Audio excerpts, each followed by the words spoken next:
이번에는 2016년 1월 6일 일본 국립암연구소의 연구센터의 자료 대장암의 생활과 요양에 관해서 말씀드리겠습니다.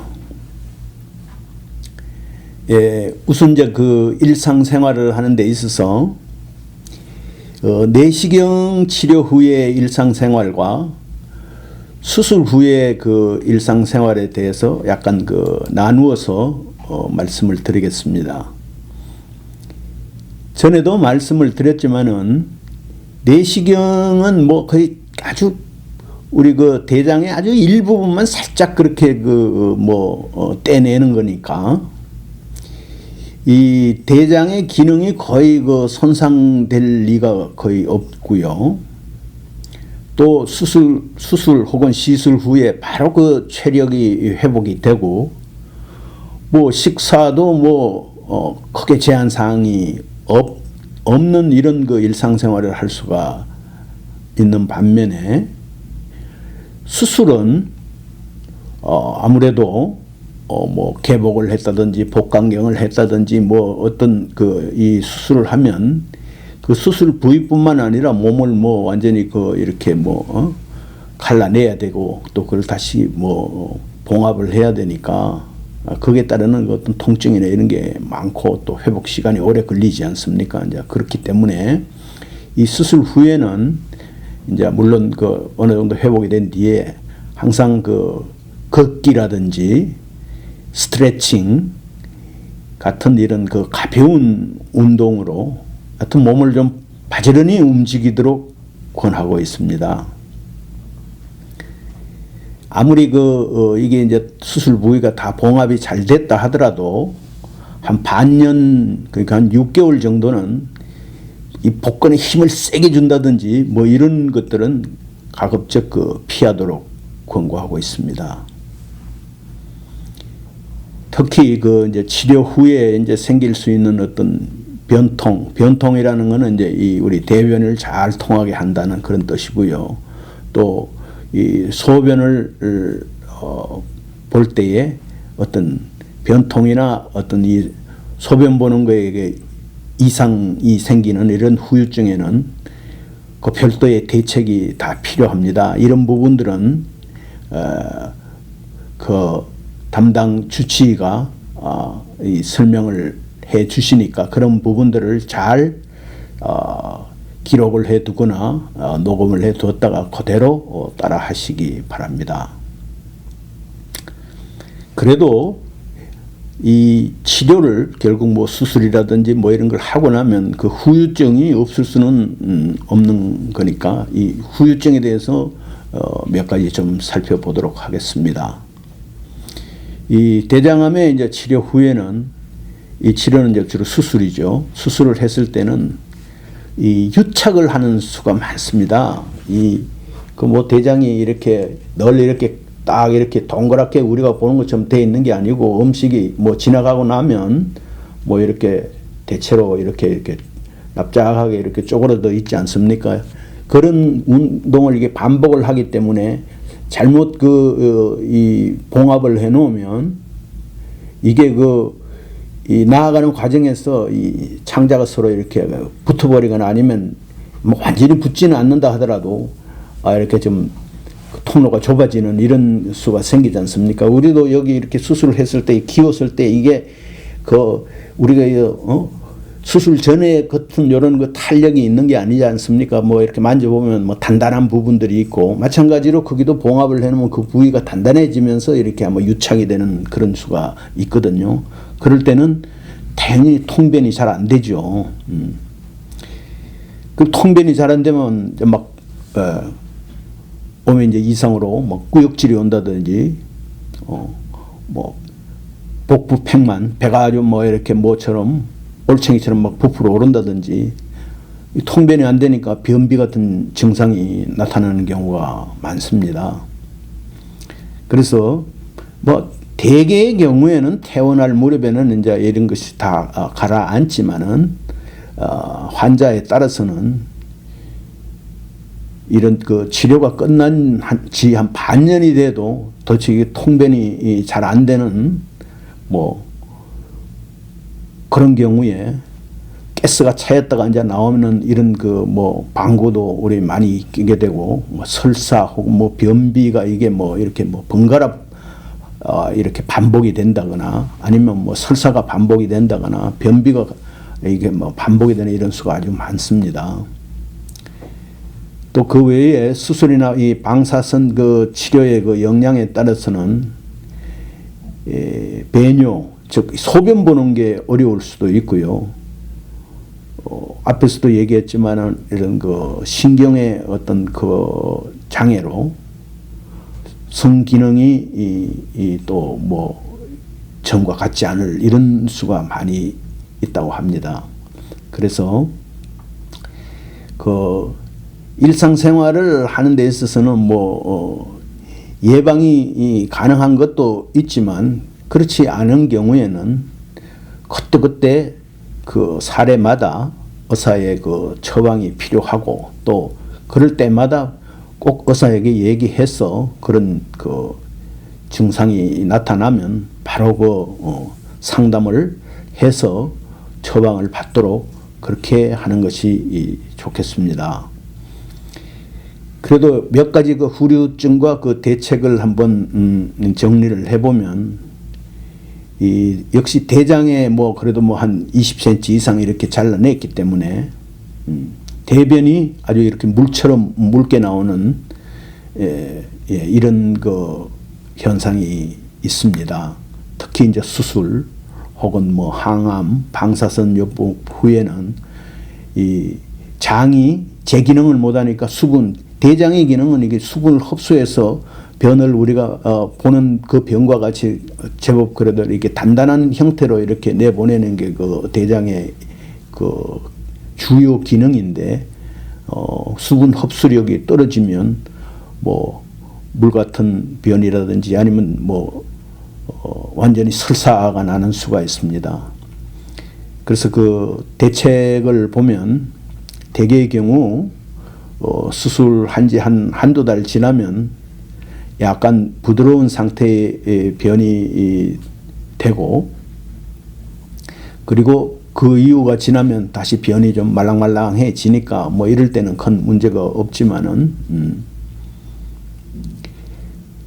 이 가급적 그렇게 해도 이거 너무 또 이 탈수가 심하게 되면 안 되니까 수분 섭취를 하고 또 소화에 좋은 음식을 골라 먹고 잘 씹어 먹고 천천히 먹고 이런 것이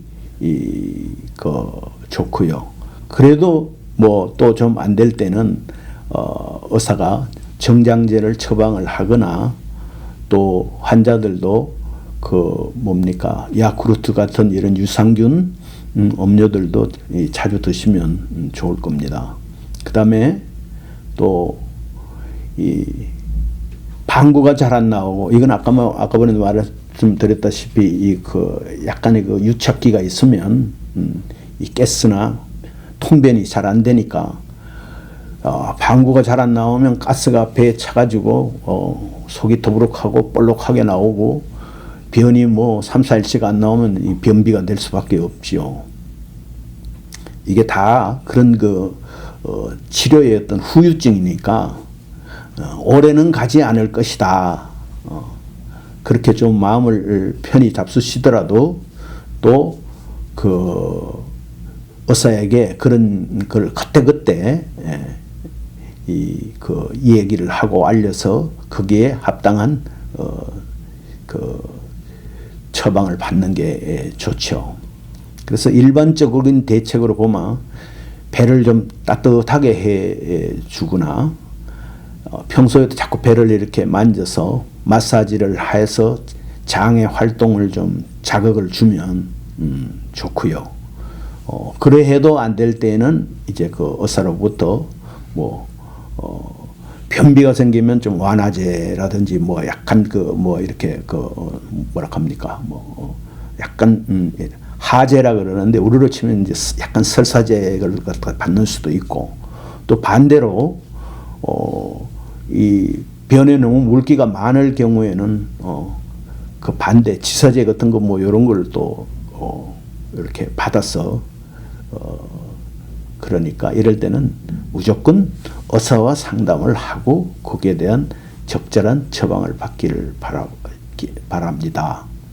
그리고 또 이 수술하고 나면 또 어떤 게 나오느냐 하면 장이 좀 힘이 없고 장이 그렇게 이렇게 뭐랄까 대장은 그래도 대장을 지나는 동안에 적어도 몇 시간 동안을 우리가 이게 변을 잡아주는 기능을 하잖아요. 그러면서 이제 이 수분을 흡수해 가지고 변을 주는데 장의 기능이 또 약해지면 변이 그냥 빠르게 이게 통과를 해서 하루에도 몇 번이고 이 대변을 보고 싶은 이런 수가 있는데 특히 이런 경우에는 수술이나 방사선 그 치료를 받은 때에 이런 수가 많이 있습니다. 이럴 때는 우리가 할 수 있는 대책으로는 항문에 스스로 힘을 주기 관략근 운동을 해가지고 항문을 이렇게 오므리고 풀고 하는 이런 것들 조이기 뭐 체조 뭐 이런 것들을 하루에 한 이렇게 10번 이상 계속 이렇게 하면서 뭐랄까 좀 급할 때는 우리가 잡아줘야 되지 않겠습니까? 못 잡아주면 우리가 시쳇말로 대형 사고를 만나거든요. 예, 그러니까 가까운데 정말 화장실이 없을 경우에는 이건 일을 당하는 수밖에 없으니까 평소에도 자꾸 이거 항문이 수축 운동이라고 그러나요? 이런 것들 좀 많이 해주시는 게 좋고 또 외출 시에는 항상 자기가 다니는 길 쪽에 예를 들어서 나이가 많으신 분들은 지하철을 이용할 때 항상 화장실이 어디쯤 있는지를 항상 이렇게 확인을 해 두고 뭐가 조금 신호가 오면 당황하지 말고 빠르게 가서 이렇게 해결을 하고 또 아이들처럼 이렇게 기저귀를 이렇게 부착을 하고 외출을 한다든지 또 조금 더 여유가 있는 경우에는 그런 대형 사고를 대비해서 가방에 갈아입을 이런 속내의 같은 거는 한 벌씩 비상으로 이렇게 소지를 하고 다니시는 것도 바람직하다고 생각합니다. 그리고 네 번째로는 이 소변이 잘 나오지가 않는다거나 혹은 소변이 별로 이렇게 마렵지가 않다. 요일을 잘 느끼지 못한다. 이게 다 신경의 작용이죠. 그리고 또 소변을 보고 나도 이거 덜 본 것 같은 느낌. 우리가 말하면 잔변감이라고 그러는데요. 이런 게 잔뇨감, 변이 아니라 잔뇨감이 이제 생기는 수도 있으니까. 특히 이제 이럴 때는 이제 끝에 마지막에 잡아주는 어떤 이런 직장암 치료에서 수술이나 방사선 영향으로 방사선에 그런 게 참 많은 것 같아요. 그래서 특히 골반뼈 속에 있는 그런 이 배뇨를 조절하는 이 신경이 영향을 받거나 이러면 이게 이제 우리가 말하는 배뇨 조절이 안 되는 거죠. 컨트롤이 안 되니까 이게 완전히 소변이 지금 예를 들어서 방광에 가득 찼는데도 이게 지금 마렵다는 느낌이 안 들면 이건 나중에 이제 무슨 다른 정말 큰 시술을 해야지만이 이게 또 해결이 되는 이런 수들도 많죠. 그러니까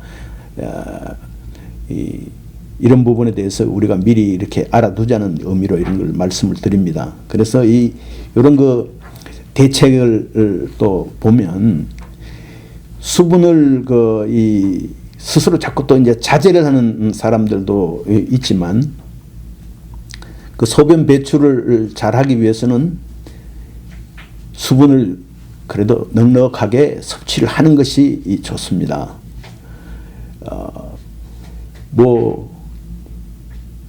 대책으로 그래봐야 이제 정 안 되면 이제 비뇨기 전문 의사의 또 진찰을 받거나 의사의 처방을 받거나 또 소변 유도하는 좀 인공적으로 소변을 유도하는 이런 그 뭐 치료를 받는 것이 좋습니다. 그리고 사람들이 이런 말들은 잘 안 하지만은 특히 이제 그 대장 중에서도 그 직장 쪽은 거의 끝부분인데 아주 우리가 몸에 중요하니까 이 골반뼈로 보호를 하고 있는데 거기에는 뭐 여러 가지 옆으로 배뇨관도 지나가고 뭐 전립선도 있고 그게 뭐 여러 가지 우리가 많지 않습니까? 이렇다가 보니까 성생활을 하는데 그 신경을 잘못 끊어버린다든지 뭐 이렇게 건드려서 이 지장이 생기면 이 직장암 수술한 남성의 경우에는 뭐 발기부전이나 뭐 사정 장애 같은 이런 그 성기능 장애가 생깁니다. 이거는 뭐 대체적으로는 그 약물요법에 의해서 기능을 회복하는 경우도 있습니다. 그러나 또 아닐 수도 있고 이러니까 그런 부분들도 한국 사람들은 좀 그런 걸 부끄러워하고 그러는데 생각 사람들은 안 그런 것 같더라고요. 그러니까 그런 것들도 자기 이거 성생활이라는 건 이건 정말 참 아주 중년까지는 매우 중요한 건데 이런 걸 숨기고 할 필요가 없이 이거는 굉장히 큰 문제니까 부끄러워하지 말고 주치의를 통해서 또 전문의의 그 전문 치료를 받는 것이 좋다고 생각합니다. 그러니까 그런 부분들은 뭐든지 그 병은 숨기지 말고 알려라고 그러지 않습니까? 그러니까 그렇게 해주시길 바라고요. 그 다음에는 이제 우리 항암 치료 중에 또 일상생활에 대해서 잠시 말씀을 드리겠습니다. 최근에 들어서 이 항암제나 우리 또 지지요법의 어떤 기술적 진보로 요즘은 항암 치료를 받으면서 거의 통원하면서 항암제의 치료를 많이 하고 있습니다. 그러니까 어떤 우리가 직업으로서 일을 하거나 혹은 집에서 집안일을 돌보거나 또 사람에 따라서는 아직 아기를 키우는 이런 경우도 있으니까 그래서 일상생활을 계속하면서 치료를 받아야 되고 또 그러면서도 의료진이 항상 옆에 없으니까 마음에 자꾸 불안하고 이런 경우도 생기지 않겠습니까? 그러니까 우리가 상담을 할 때 예상되는 어떤 부작용이라든지 또 그 부작용이 나타나는 시기라든지 그 대처법에 대해서 상담을 해서 다 본인이 숙지를 하고 또 사전에 확인을 하면서 그런 것들을 하고 이 나머지 부분에 대해서는 가족이나 또 간병을 해주는 사람들의 어떤 도움을 받아서 자기 나름의 어떤 대처법을 해 나가는 것이 중요하다고 하겠습니다.